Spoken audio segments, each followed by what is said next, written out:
Y'all sleeping. For one, the number 33 was everywhere in this show. They're using colors to send a message. Check out the fingernail polish pink and green pastel in the trailer for Civil War. And here again, pink and green pastel in the trailer for Good Times. And the blue and yellow color coding is a signal. Look.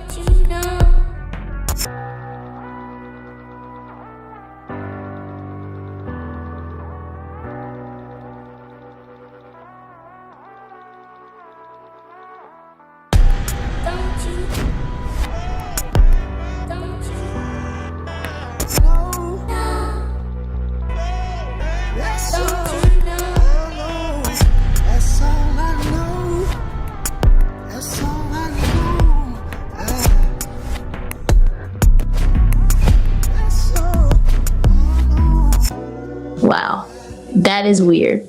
That doesn't look like a coincidence. They got New California Republic in Fallout, and in Civil War's Republic of California.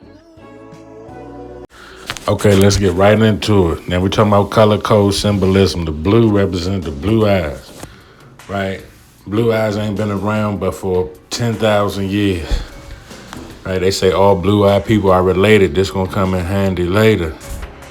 Okay, blonde hair and blue eyes. This is the blue and yellow symbolism. Okay, in the 1900s, 5 Russian women agreed to be artificially inseminated with chimpanzee jizz as a part of an experiment funded by the Soviet Union government. Create a human-chimp hybrid, blonde hair, blue eye. Right, you got the color code of some of the logos, Pokemon, Corona. Yellow and blue are significant colors in Freemasonry, right?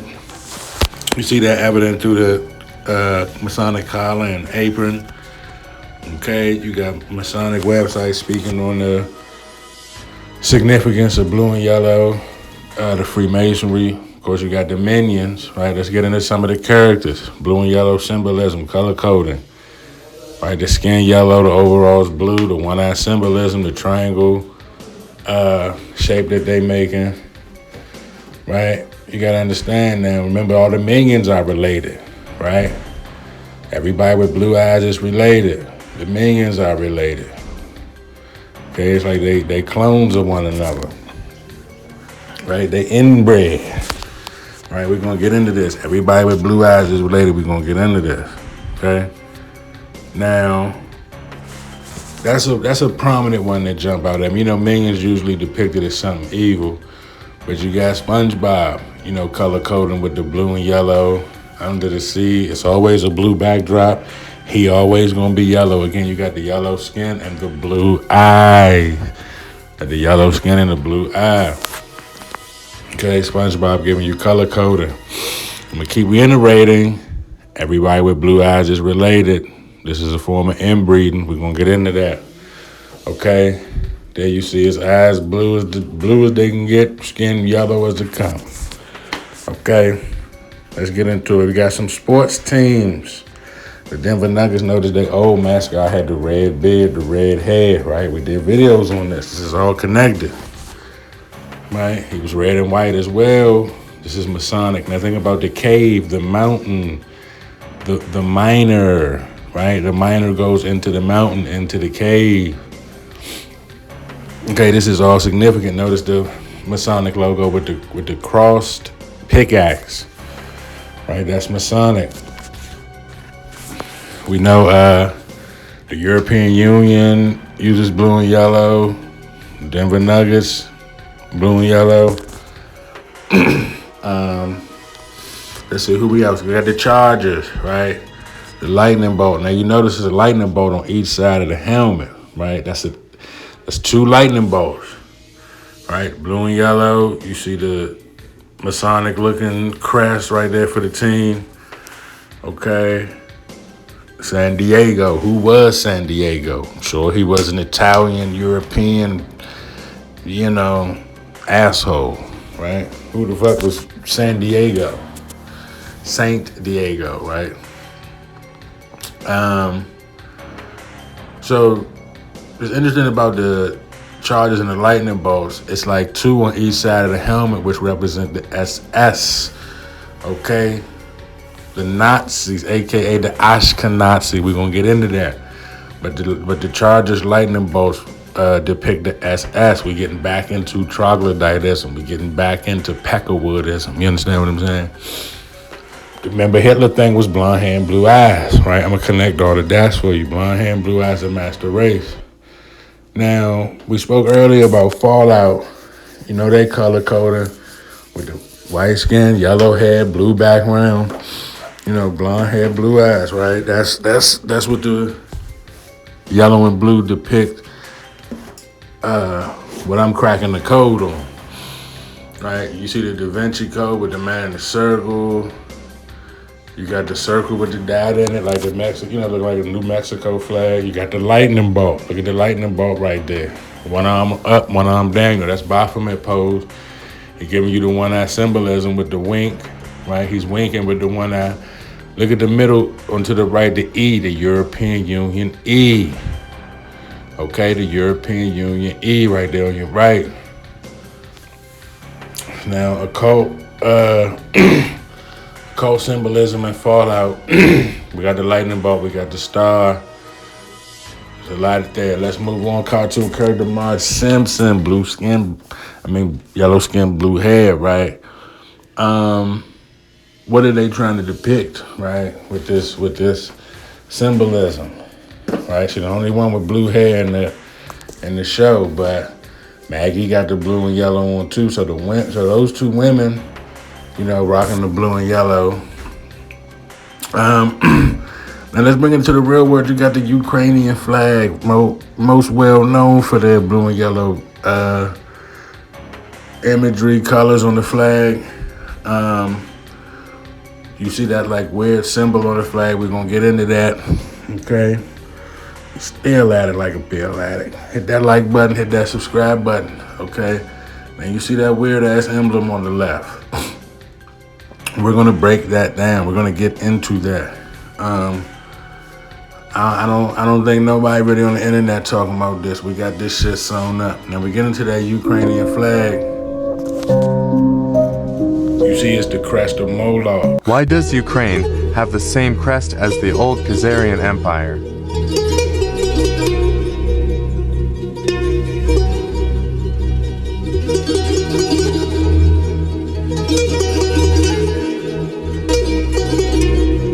Why does Ukraine have the same... Okay, so I've been talking about this for a while and showing that they're talking about moving back to Khazaria and stuff. And it's a cover-up topic. It's the same people, then you can't say the other names, so they always say something else, Khazaria, New World Order, something like that, and then they cover it up, like it says over here, New World. The majority of the Jews in Israel are the ancestors of the Khazarian Empire. Read best-selling book, The Invention of the Jewish People. Follow me for more hidden history. The Khazarian Empire converted to Judaism and were known for their brutality.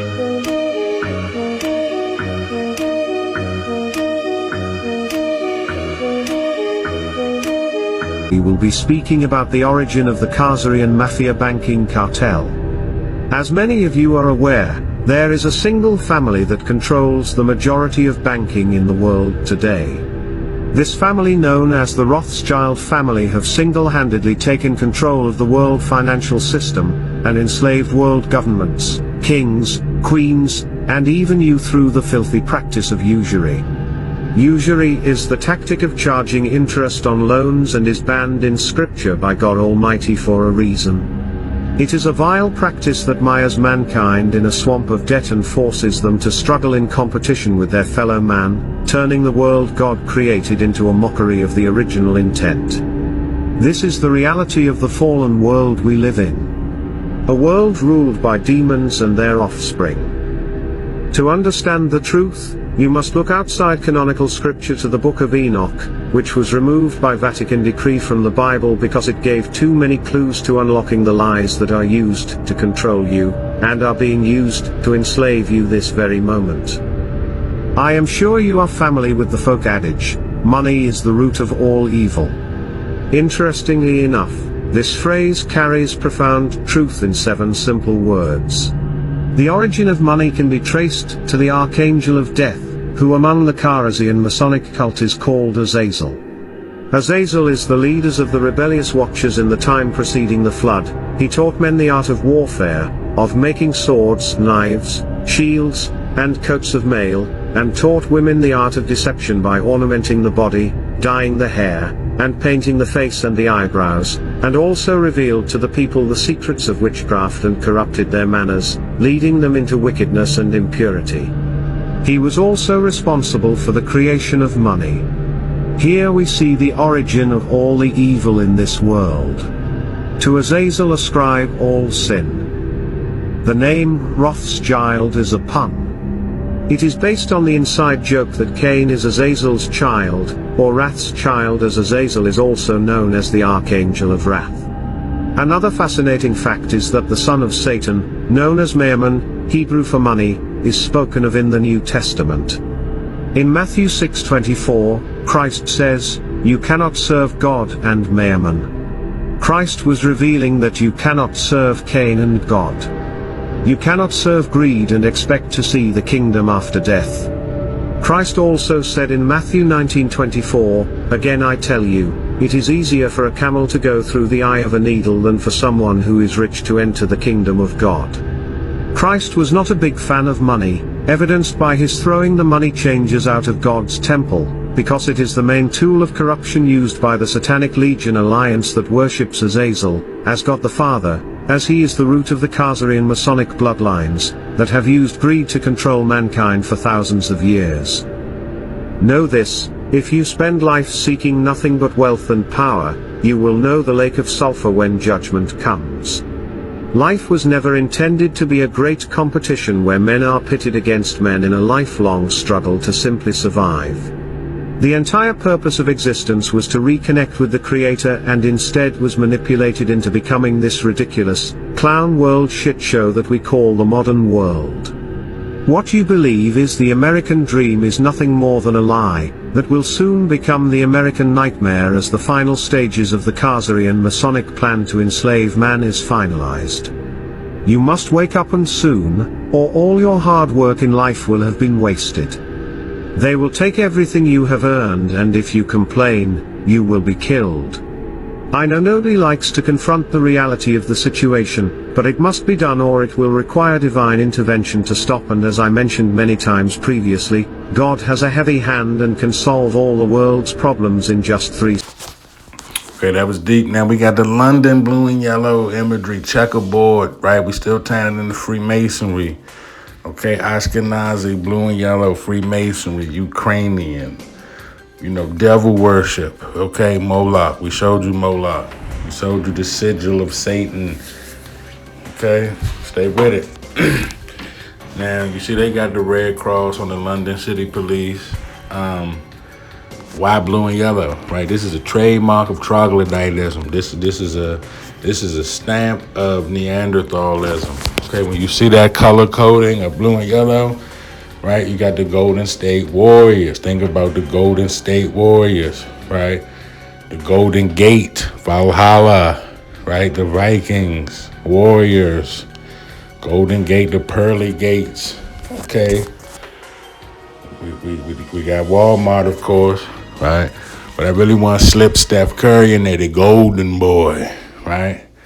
He looking a little, mixed, but that's the connection, the Valhalla, the Golden Gates, the Warriors, the blue and yellow, right? Scandinavian type shit, Thor type shit.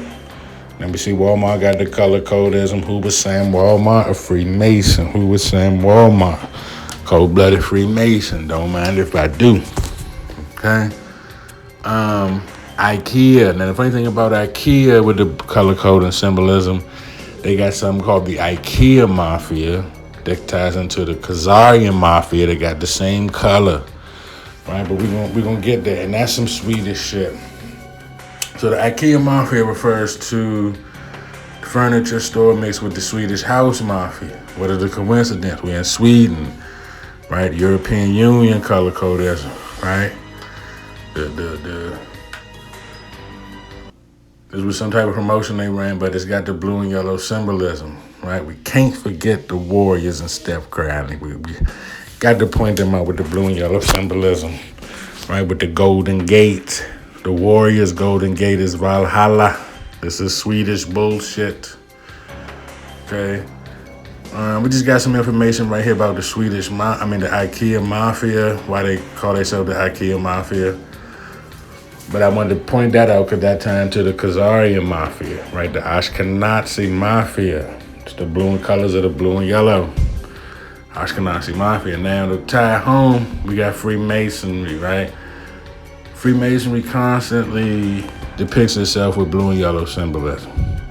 Okay, whether it's the apron, whether it's the rings, whether it's the memorabilia, right? You see dude in the apron with the blue and yellow, right? This is a staple. This is their calling card, right?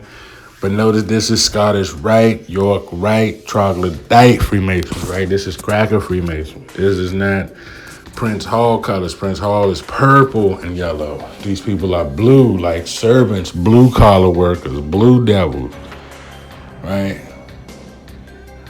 Okay, we got more depictions of the apron. You always gonna see blue and yellow. The Masonic collar.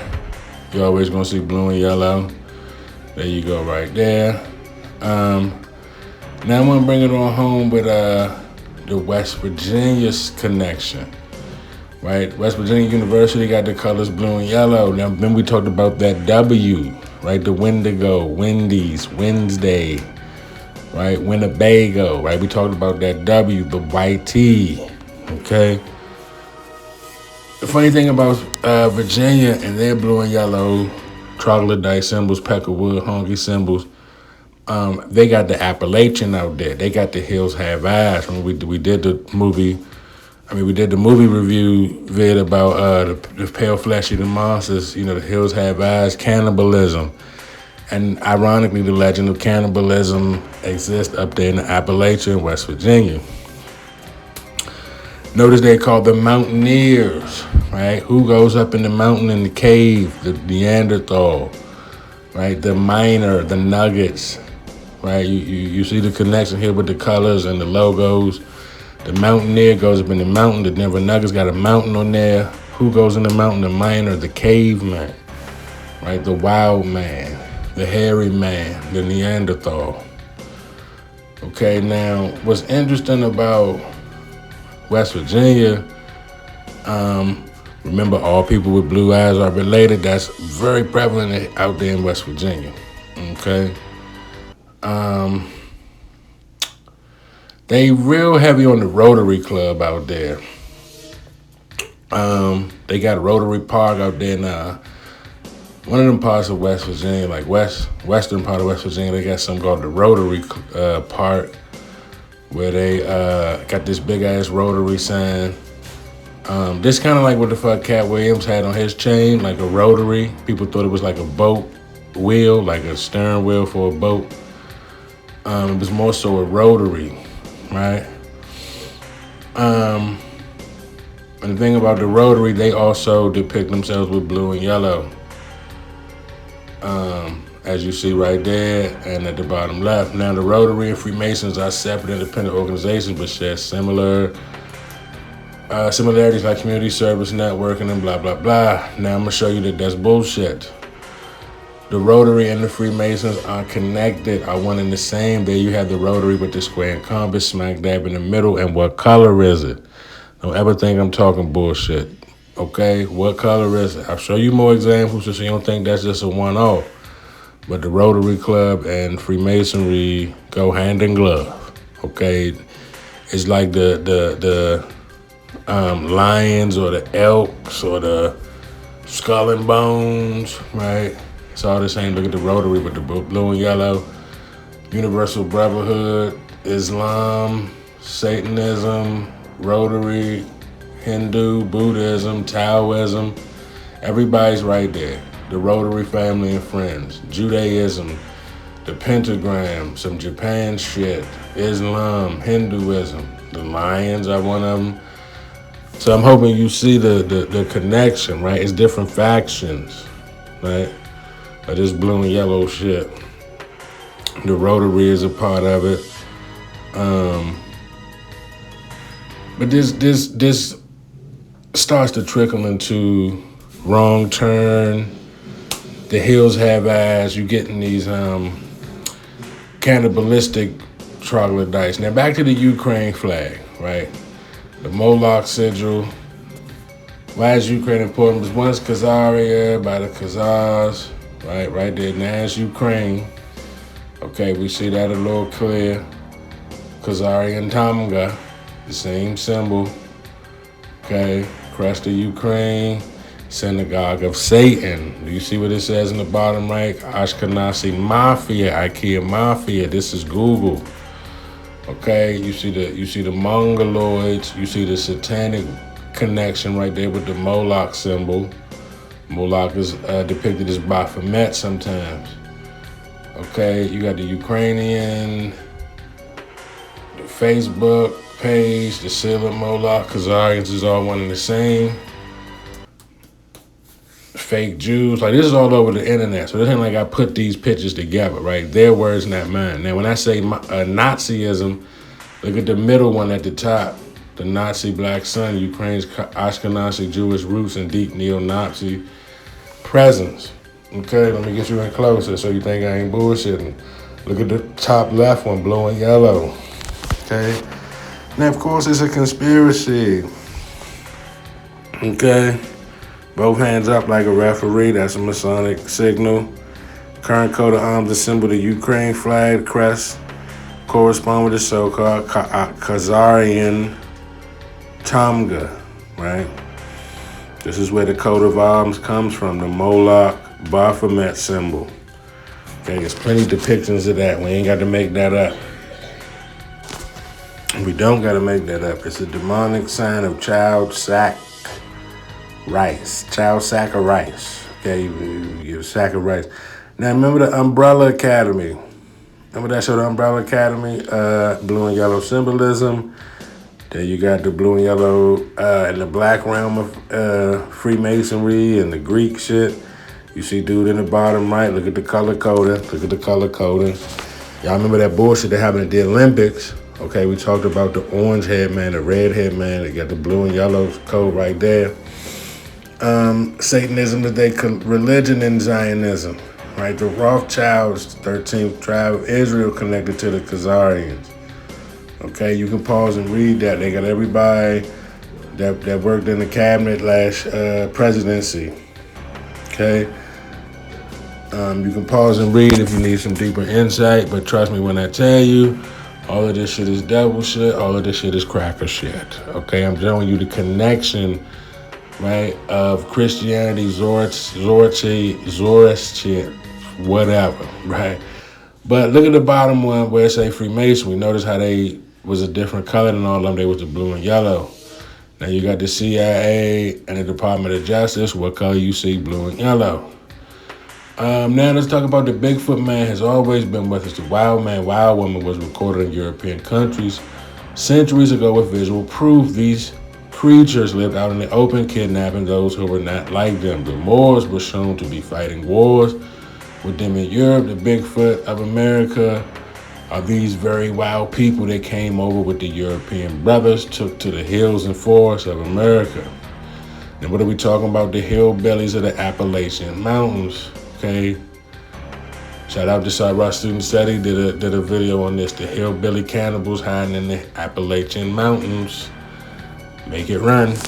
And the Appalachian Mountains. You know how like there's like feral people out there? Really? Yeah. Cannibals and stuff? Yeah, there's cannibals. There's a lot of walking spirits out in those mountains, right? Yeah. But one girl, she did like a B&B, just like the little cottage, right? In the mountains. Everything was chill, but on the counter, they saw a letter, right? I feel her watching. I know I shouldn't have looked. She was closer to the house than I expected. So saying you're in a B&B and you see this notebook. So they're like, wait, what's going on? This is like the past person that stayed there. Yes. And then all it said, the last one was the creek covered the sounds of her steps. The creek, right? Yeah. So the girl, she's smart. She's vlogging this on TikTok and showing all the people. She looks out and outside is a creek And past the creek is a little like cabin or like a, what do you call those, trailers? And that night specifically, it was open. Like the light was open. So obviously that note is talking about whatever's happening over there. Did you know that in the 1920s, a secret cannibal cult haunted the remote Appalachian Mountains? Hidden deep within the dense, shadowy forests, whispers spread of entire families vanishing without a trace. Locals spoke in hushed tones about the Silent Ones, a mysterious group said to worship ancient, forbidden rituals, preying on travelers and the lost. Those brave enough to investigate found campsites emptied overnight, bloodstains staining moss-covered stones, and crude, unsettling symbols carved into tree bark.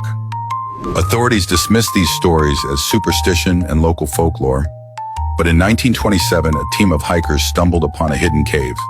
Inside, they discovered gnawed human bones arranged in ritualistic patterns, alongside a ledger listing names, some crossed out, others still missing. The investigation was abruptly shut down, files sealed, and officials ordered absolute silence. There are feral people in the Appalachian Mountains. Sometimes, when there are campers, they will stalk them. They are also responsible for disappearances. Dennis Martin was kidnapped by a feral man, and this little boy was only 7 years old. They also are cannibals. There are Legend has it that there are feral people living in the Smoky Mountains, and there's also rumors that they might be cannibals. Many say that it started with the disappearance of 6-year-old Dennis Martin back in 1969. 6-year-old Dennis and his family went on a camping trip. I say that the Appalachian Mountains has a lot of reports of Bigfoot, and it's so much sightings to the point that they actually have to put up signs like this throughout the trails. Due to sightings in an area of culture resembling Bigfoot, this sign has been posted for your safety. Now for a quick second, let's go back to this map that I showed in the previous video about the Appalachian Mountains. As you can see, it is a huge area. It goes literally from the edge of Mississippi and Alabama all the way to Canada. And I have one question, and I want you guys to think about this with an open mind. Do you think that in this wooded area that there isn't something that we may not know about? And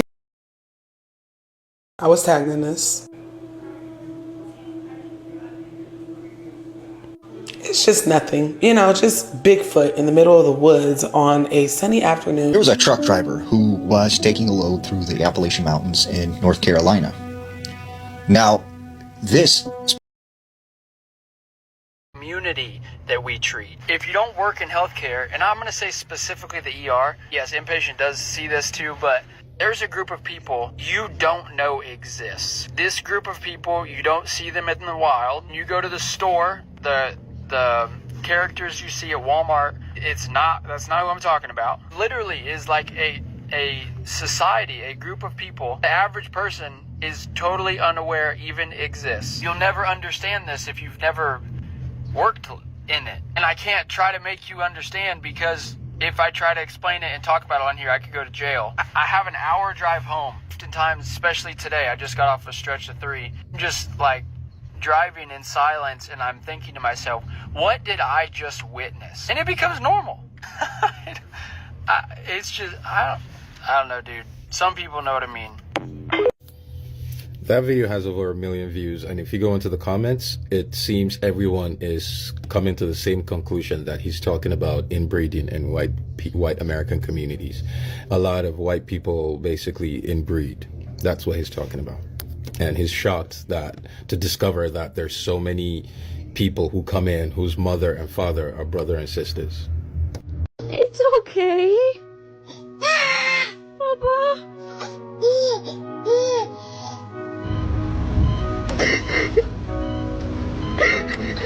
Comme ça, des fractures du bassin, c'est ce qui nous... Pour un chirurgien orthopédiste, la fracture du bassin, c'est un peu la seule urgence vitale.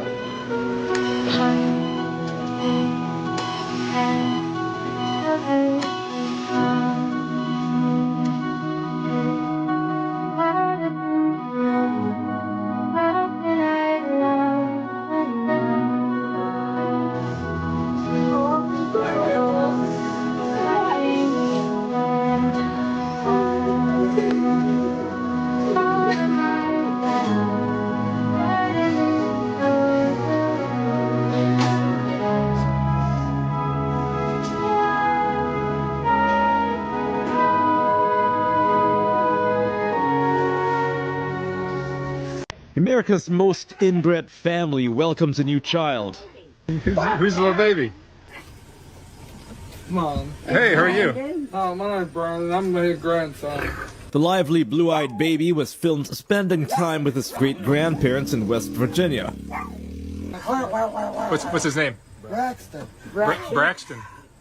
The Whitakers, who suffer from mysterious physical and mental abnormalities, reportedly derive from the set of identical twins, Henry and John. According to the Daily Mail, Henry had a son and John had a daughter who fell in love and had kids together. Are you right? You're right. I'm late. You're right. The condition of their modern-day offspring could be caused by genetic defects triggered by inbreeding. Huh? What are you working on? Ray is among the most severely affected and can only communicate by grunts. Ray, we're gonna have some fun today.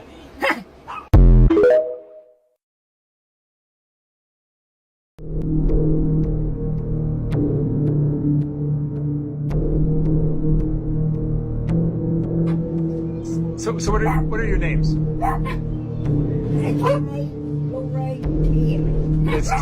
I'm sorry. Who's this? His name's Ray. Ray. I remember Ray. I photographed you, Ray. Do you remember? Years ago. And your name is? Lorraine. Lorraine. And Timmy. Yeah. Now you guys grew up here in Odd, West Virginia. How many years have you lived here? Whole life. Your whole life.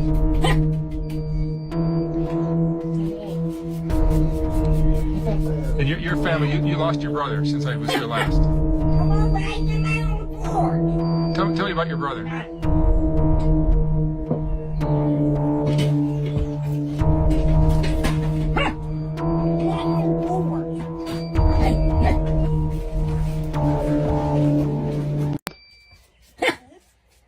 What are you eating tonight for dinner?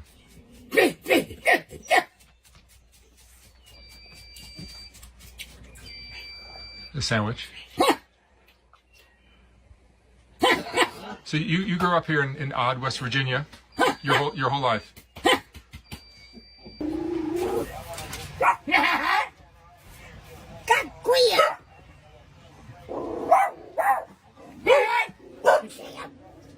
So what are your names?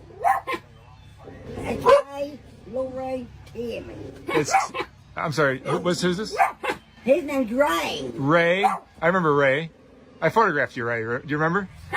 Years ago. And your name is? Lorraine. Lorraine. And Timmy. Yeah.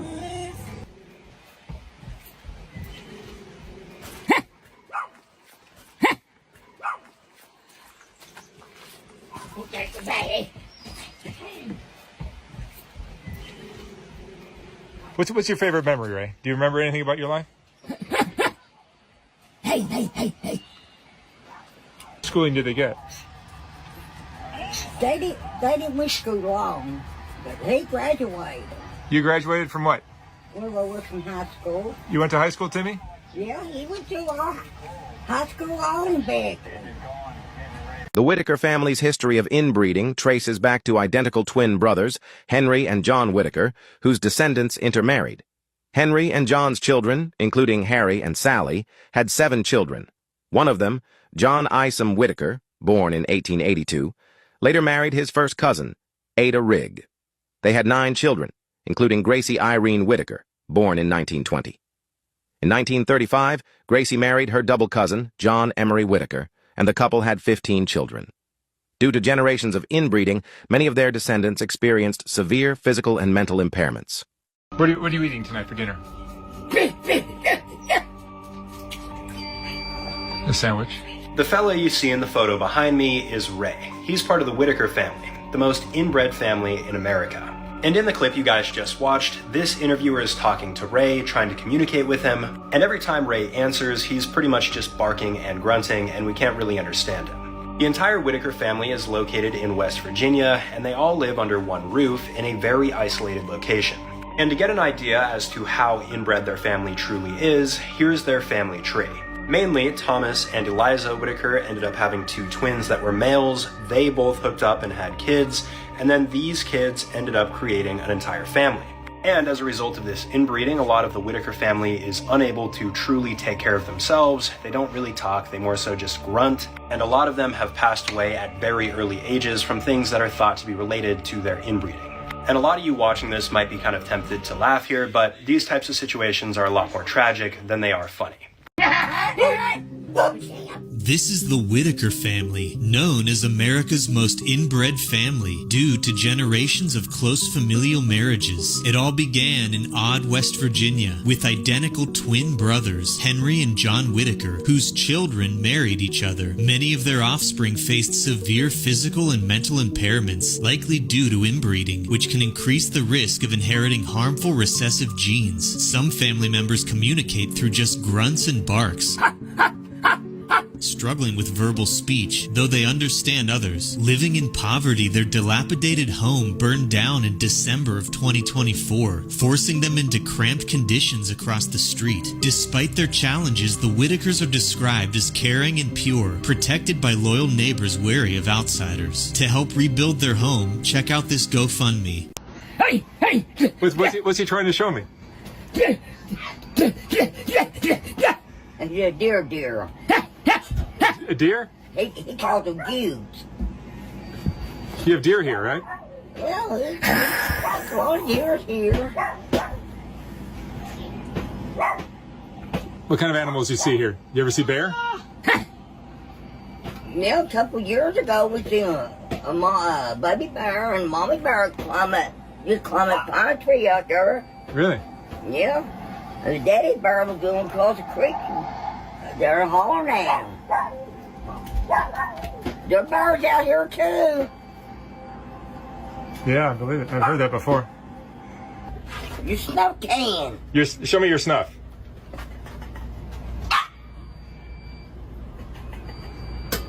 So you like to chew tobacco?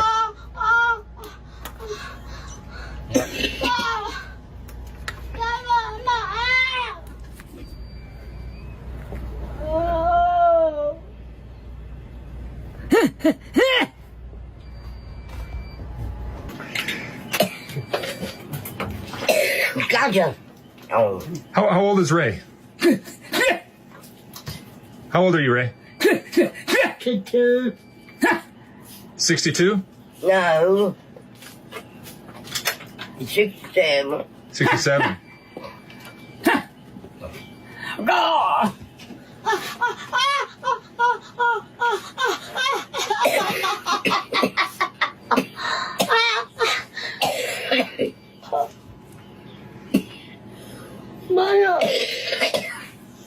Betty, what were the best years of your life here? Huh? What were the best years of your life?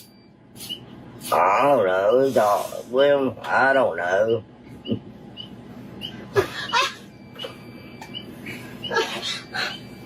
You ever get lonely here? Huh? You ever get lonely here? Sometimes I do. Do you guys have friends outside of the family? They don't hardly come around. Mm-hmm. They don't hardly come around like they used to. Yeah. So Ray's an interesting character. I suspect that Ray is much smarter than he appears. He may not speak, but I think Ray understands a lot of what we're saying. He understands while you talk.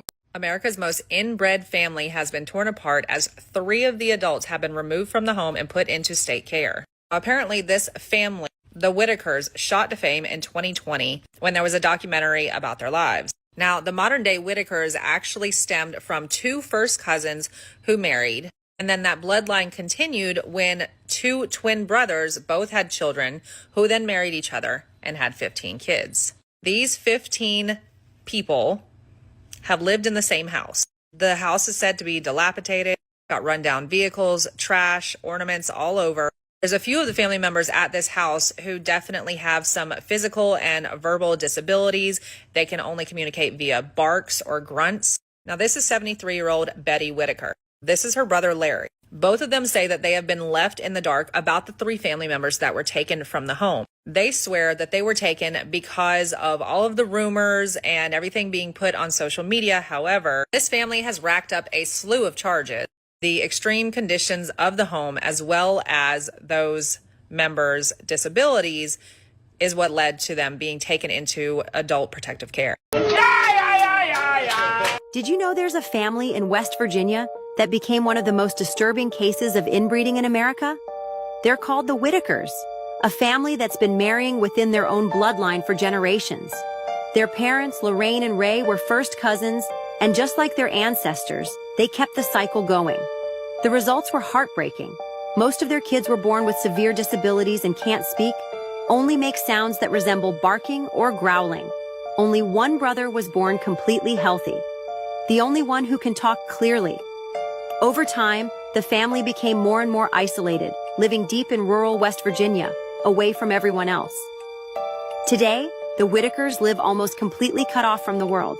Few people ever visit them, even out of curiosity. Human beings figured out that inbreeding is bad, basically because a bunch of people did it, and then after a while, people were like, have you noticed when relatives have kids, the kids are all fucked up? As a result, inbreeding is a lot more rare today than it's ever been before. In fact, it's illegal in a lot of places. Which brings me to the Whitaker family, which is the most inbred family in America. Ironically enough, they live in the town of Odd, which is a little bit outside of Charleston. Initially, the family was not aware that the severe birth defects that affect the vast majority of the family were a result of inbreeding, but now that they do, they have been given the resources to go back and figure out where the inbreeding started. And it actually started with a set of identical twin brothers. Obviously, the brothers didn't inbreed. They can't have kids biologically, but they had their children marry each other. This can be particularly problematic because, for example, if the twin brothers had married a set of twin sisters, which from what I know they did not, to be clear, but those children,